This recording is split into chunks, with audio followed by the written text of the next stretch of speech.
How to set schedule to auto restart your phone on the Samsung Galaxy S24 series. First, tap on the home button to go back to the home screen. And on the home screen, swipe down at the top. Then tap on settings.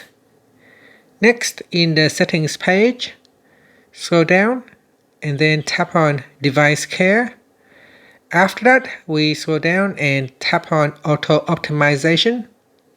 Now scroll down the page and tap on auto restart. Then tap on restart on schedule. Tap on the toggle button to switch it on. Then select on the days that you want to set the auto restart.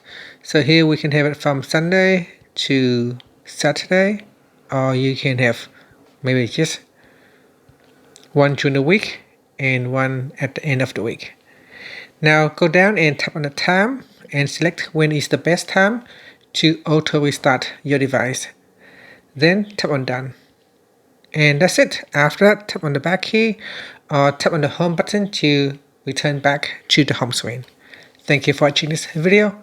Please like and subscribe to my channel for more videos.